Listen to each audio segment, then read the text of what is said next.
Hello everybody, सब कैसे हो? आई थिंक सब चिल हो गए। सो ये हमारा सेकंड सेशन है, तो हम अपना बायोलॉजी का, मैं जिन्होंने नहीं देखी है तो वो मैं बता देती हूँ। हमने अपना बायोलॉजी का किया है चैप्टर 4 स्टार्ट, क्योंकि एग्ज़ाम आ रहा है, एग्ज़ाम तक सारा सिलेबस निपटा देंगे। तो अब चलते हैं। अब आज हम ये एनसीईआरटी को थोड़ा सा रखेंगे दूर, वैसे बहुत ज़रूरी है। पेपर से एक दिन पहले अपना जब तुम्हारा पेपर है कमेंट कर देना। पेपर से एक दिन पहले हम पढ़ेंगे पूरी एनसीईआरटी को, जहाँ तक सिलेबस में आएगा, पूरी नहीं, जहाँ तक सिलेबस में आएगा। तो आज हम नोट्स बनाएंगे, जस्ट नोट्स में से ही पढ़ेंगे, ठीक है। So let's start. और अभी तक जिन लोगों ने सब्सक्राइब और लाइक नहीं किया है तो जल्दी जाओ, सबसे पहले लाइक और सब्सक्राइब करके आओ। तो चलो 5 सेकेंड काउंट करते हैं। इट्स 5 4 3 2 1। चलो कर दिया सबने? Okay, nice work. सो अब चलते हैं अपने टॉपिक की तरफ।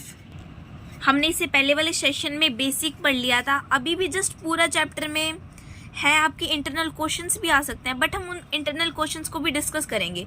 अब ये टारगेट करेंगे हम कि हमारा बायो का बिल्कुल अच्छी तरह हमारे एग्जाम तक कंप्लीट हो जाए। सो स्टार्ट करते हैं। सो फर्स्ट भाई हमारा कर रहे हैं हम सेल। हमने कल भी किया था, the fundamental unit of life is called cell. अब हम थोड़ी सेल की डेफिनेशन को थोड़ा सा आगे बढ़ाते हैं। पेपर में 3 मार्क्स की आ गई तो यही लिख क्या हो गए, the fundamental unit of life is called cell. फिर भी मैम 1 नंबर तो दे ही देगी। चलो ठीक है, अब कंटिन्यू करते हैं। Cell, a cell is a basic unit of life. Yes, हमने फंडामेंटल किया था, तुम बेसिक की जगह फंडामेंटल भी लिख सकते हो। Organisms are classified on the basic number of cell. अब देखो, जानवर है, इंसान है। वैसे जानवर और इंसान में फ़र्क क्या होता है मैं बताती हूँ। वैसे सबको पता होगा, ये फ़र्क होता है भाई कि ना, हम इंटेलिजेंट एनिमल्स हैं तो हम भी एनिमल्स बट इंटेलिजेंट, ठीक है। अब ये देखो, अब अलग अलग सेल्स हैं, हम अलग अलग कैटेगरीज में आते हैं, तो हमारे अंदर जो सेल्स हैं वो भी अलग अलग उसके होंगे, ठीक है। Number of cell, number of chromosomes भी पढ़ने वाले हैं हम आगे, ठीक है। तो नंबर ऑफ सेल्स भी अलग अलग होंगे, ठीक है। तो अब हमारे देखो, अब हम यहाँ पढ़ते हैं 2 types of organisms.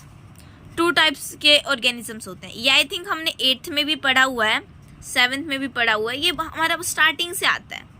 These are unicellular and multicellular. भाई आई थिंक तो तुम्हें पहले ही सबको पता चल गया होगा, बहुत इंटेलिजेंट हो तुम, रील्स देख देख के बहुत इंटेलिजेंट होते जा रहे हो। तो यूनिसेल्युलर का मतलब, यूनि से याद, मल्टी से करेंगे पहले। मल्टी का मतलब ज़्यादा, बोलते हैं ना, अरे यार ये तो मल्टी टैलेंटेड है। मल्टी टैलेंटेड मतलब इसको भाई पढ़ाई में भी अच्छा है, गेम्स में भी अच्छा है, इसकी ड्राइंग भी अच्छी है, बोलता भी अच्छा है ना। मल्टी हो गया, तो मल्टी का मतलब ज़्यादा। अब देखो, मल्टी है तो मल्टी का उल्टा क्या होगा, कम। तो ये यूनि, तो देखो यूनिसेल्युलर मीन्स कम, मल्टीसेल्युलर मीन्स ज़्यादा। यार यहाँ ही से पता चल जाता है, तुम देखते ही घबरा जाते हो। अब हम इनको करेंगे भाई, इन पे डिफ्रेंशिएट, यूनिसेल्युलर मल्टीसेल्युलर। एक ये नोट्स भी बनाना, तुम यहाँ से स्क्रीनशॉट ले लेना, बाद में मैं लास्ट में सारे नोट्स दिखा दूंगी दोबारा। ऑर्गेनिजम्स, किस तरह के ऑर्गेनिजम्स है हम ये बात कर चुके हैं। It is made up of single cell. Yes, uni है, एक है, कम होता है तो ये सिंगल सेल से बना होता है। Multi, made up of many cells, मतलब मल्टी है, मल्टी टैलेंटेड है, मतलब ज़्यादा सेल से बना हुआ है। Next, activity. एक्टिविटी क्या परफॉर्म करता है? यूनिसेल्युलर में all functions are performed by single cells. जो हमारा यूनिसेल्युलर होता है ना, उसमें सारे फंक्शंस एक ही सेल परफॉर्म करता है। लाइक जैसे तुम्हारा हाथ है, हाथ से चल लेते हो नहीं ना, वो फंक्शन कौन परफॉर्म करता है? पैर परफॉर्म करता है, हमारे लेग परफॉर्म करते हैं, है ना। चलो, तुम्हारी टिथ है, टिथ से टेस्ट कर सकते हो खाने को? नहीं। टंग से टेस्ट करते हो ना, वो फंक्शन टंग परफॉर्म करती है। इसी तरह ये हमारे यूनिसेल्युलर जो हमारे मतलब ऑर्गेनिजम्स होते हैं, उनके अंदर एक जो फंक्शंस होते हैं ना सारे, वो एक ही सेल परफॉर्म करता है। सो बातें हैं इस साइड है भाई, group of cell perform specific functions. Yes, जैसे मैंने तुम्हें बताया, अलग अलग और मतलब हमारे ऑर्गन्स हैं, ये अलग अलग परफॉर्म करते हैं एक्टिविटीज़, फंक्शंस। इसी तरह नेक्स्ट आता है भाई division of labours. Division of labours मतलब ये देखो, एक सेल यूनिसेल्युलर है, एक देखो, तुम बोलते हो ना एक पतला सा बच्चा है, ठीक है, और वो ना जॉगिंग करने लग जाए, तुम इससे बोलोगे हाय पहले ये तो सूखी हड्डी है और क्या घटेगा ये। जस्ट वही वाली बात है, ये तुम एक ही सेल है तो इससे और क्या डिवाइड करोगे, ठीक है। अब हमारा इस साइड आ गया, एक इतना मोटा बिल्कुल हेल्दी बच्चा है और तुम कहो इस बच्चे को देख लो और उस बच्चे को देख लो, ऐसे ऐसे तो 3 बने, बोलते हो ना जस्ट तुम उसी टाइप में ये बात की हुई है। नेक्स्ट आता है हमारा रिप्रोडक्शन, बहुत इंपॉर्टेंट है, पढ़ लेना। देखो होल एनिमल, ठीक है, जो मतलब खुद ही एक एनिमल है। देखो रिप्रोडक्शन है, रिप्रोडक्शन के लिए हमें 2 चाहिए, ठीक है, हमें अपीरेंट चाहिए, मेल चाहिए, फीमेल चाहिए, बट इसमें खुद एक ही वो खुद परफॉर्म करता है। नेक्स्ट, ये एक तुम्हें मैंने बताया कि एक ही परफॉर्म करता है, बट जो ये है इसमें ना एक ही सेल होता है, ठीक है। परफॉर्म तो भाई 2 ही करते हैं। कई में तुम सोच रहे होगे नहीं पहले तो कुछ और बताया था, गलत बता दिया। नहीं, गलत नहीं था वो, उसमें ये था कि हाँ एक है तो एक भी वो कर सकता है, मतलब खुद ही रिप्रोडक्शन करेगा सब कुछ, ठीक है। बट इसमें इस टाइम जो हो रखी है ना वो एक मतलब ये लगा लो सेल की बात हो रखी है। तुम इसको पढ़ो, मल्टी सेलुलर को पढ़ो, फिर समझ आएगा। जर्म सेल, ठीक है, take part in reproduction, reproduction में जर्म सेल पार्ट लेता है, ठीक है। मतलब एक सेल है, वो अलग अलग फंक्शन परफॉर्म करते हैं ना, देखो अच्छी तरह समझेंगे। मल्टी सेलुलर है, ठीक है, बहुत सारे सेल है, अलग अलग फंक्शन परफॉर्म करते हैं, यस अलग अलग फंक्शन परफॉर्म करते हैं। तो ये तो नहीं कि एक ही सेल रिप्रोडक्शन भी कर रहा है और हमारी मसल्स के बारे में बता रहा है, ऐसे थोड़ी ना होगा, अलग सेल करेगा। और इसमें है ही हमारे पास एक सेल, तो दूसरा सेल कहाँ से लाएं। तो बस अब समझ आ गया, यस। अब हम इसके लेंगे भाई लाइफ मतलब जिंदगी कितनी होती है इसकी, भाई जिंदगी कम होती है, इसकी ज़्यादा होती है। अब लेंगे एग्जाम्पल्स। अब देखो भाई एग्जाम्पल से तुम्हें अच्छी तरह समझ आएगा। बैक्टीरिया, अब देखो तुम सोचोगे हाँ बैक्टीरिया एक ही सेल से बना होता है, हमें तो ऐसे इन्फेक्टेड कर देता है, हमें ही 10 दिन लग जाते हैं, और ये एक सेल से बना होता है, ठीक, हमें ही 10 दिन लग जाते हैं ठीक होने में, ये एक ही सेल से बना होता है। तुम ये सोच रहे होगे कि कितना पावरफुल होता है।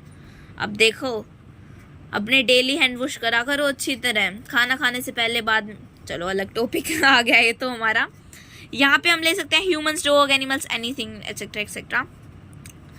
अब ये टॉपिक पढ़ लिया। अब इससे थोड़ा आते हैं composition of cell.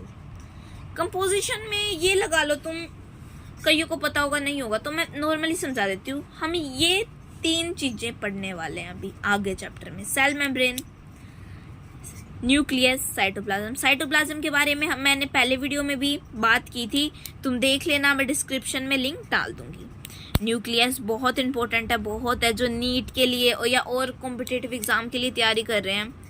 Nucleus cell membrane से क्वेश्चन आता ही आता है हमेशा।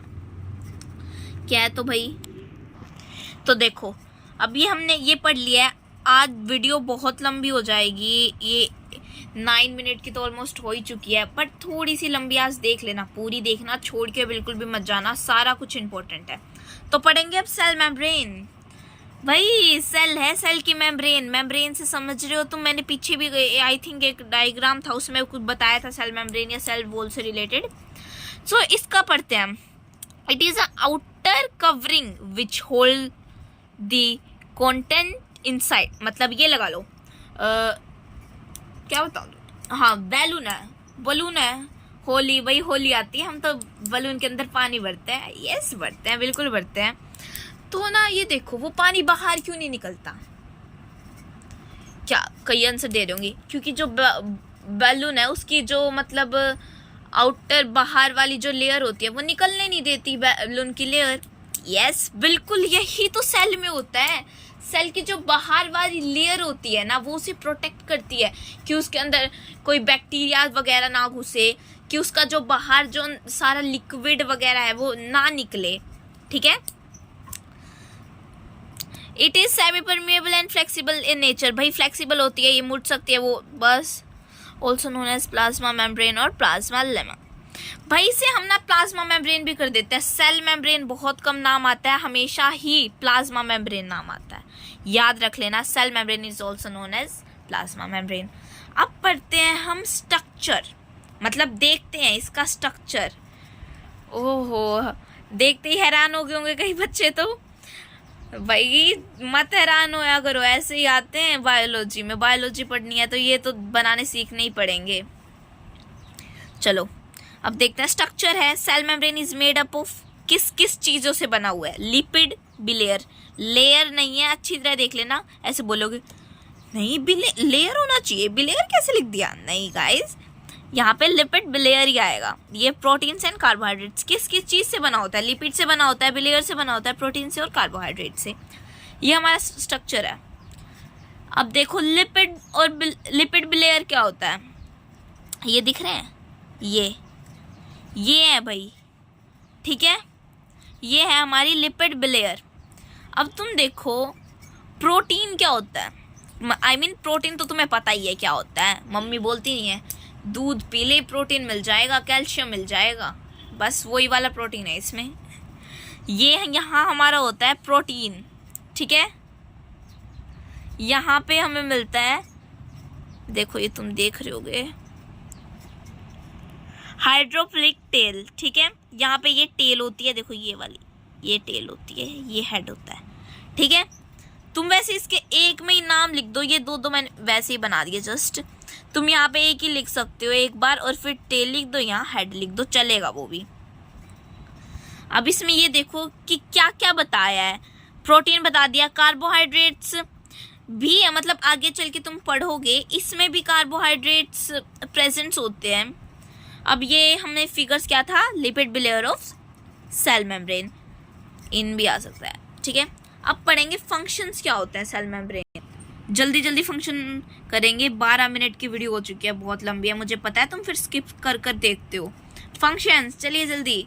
सो functions, it provide shape to cell, ये प्रोवाइड करता है शेप किसको? सेल को। हमारा सेल है, अगर जो तुम बलून है, बलून तुम्हारा हार्ट शेप में होता है, तो भाई उसके अंदर पानी भरोगे, ये तो नहीं वो गोल हो जाएगा, हार्ट में ही रहेगा ना। अगर तुम्हारा मतलब ओवल शेप में है तो ओवल ही रहेगा ना, जस्ट वही वाली बात है। It provides protein to cell, हाँ भाई प्रोटीन देता है, हम देखा ये रहा हमारे protein. It helps in osmosis, देखो ये वाले तुम्हें मतलब हाँ इम्पोर्टेंट है, बट अभी मत पढ़ो, तुम्हें जब मैं ओस्मोसिस और एंडोसाइटोसिस पढ़ाऊंगी ना, जब ही समझ आएगा ये, ठीक है। अब वीडियो को ज़्यादा लंबा ना करते हुए मैं बस शेप ऑफ सेल समझाऊंगी, उसके बाद हम जो हमारा सेकंड था न्यूक्लियस वो करेंगे नेक्स्ट पार्ट में, नेक्स्ट सेशन में। सो जल्दी करते हैं। Shape of cell, some cell has a fix shape while other does not have. जो कुछ सेल्स होते हैं ना उनकी फिक्स मतलब शेप होती है और कईयों की नहीं होती। जैसे केमिस्ट्री पढ़ते होगे, अब बोलोगे पढ़नी पड़ती है या है बहाना, ये पढ़नी पड़ती है, ये पढ़ा होगा। सॉलिड हैव डेफिनेट शेप, है ना। Liquid does not have definite shape and gas does not have. उसी तरह कुछ के पास होती है, कुछ के पास नहीं होती। सो सबसे पहले हम पढ़ेंगे लीवर।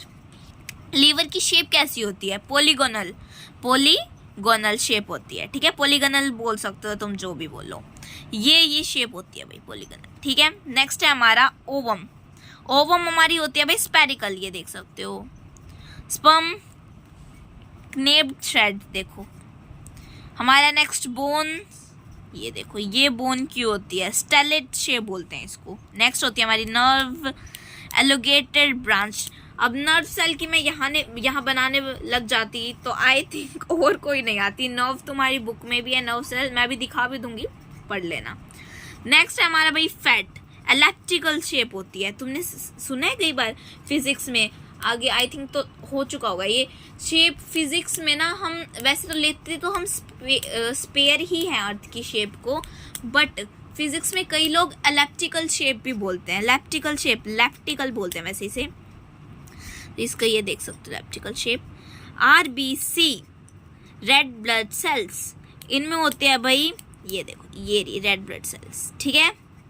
हो गया। अब अब इसके मैं तुम्हें नोट्स दिखा रही हूँ, जल्दी जल्दी देख लेना, उनके स्क्रीनशॉट ले लेना। तो जल्दी से ले लो स्क्रीनशॉट। ले लिया? लो इसको भी अच्छे से वो कर लो, ठीक है। सो अच्छी तरह तुम वो करना। चलो तुम्हें कल मैंने मतलब हमारे पिछले सेशन में जैसे क्वेश्चंस करने दिए थे, अब अभी भी कुछ वर्क देती हूँ। तुम ये देख के आना सबसे स्मॉलेस्ट सेल कौन सा होता है, सबसे लार्जेस्ट सेल कौन सा होता है, सबसे लॉन्गेस्ट सेल कौन सा होता है, ठीक है। तो भाई हमने अपनी स्टार्टिंग एनसीईआरटी बुक से की थी, तो हम खत्म भी इसी से कर रहे हैं। आज हमने एनसीईआरटी से नहीं पढ़ा, बट ये जो मैंने तुम्हें पढ़ाया सारा सिलेबस एनसीईआरटी में है, कुछ भी मैंने अलग या फाउंडेशन कोर्स नहीं करवाया है। तो मिलते हैं हम नेक्स्ट पार्ट में, अच्छी तरह रिवाइज करना। Bye, ta-ta, see you.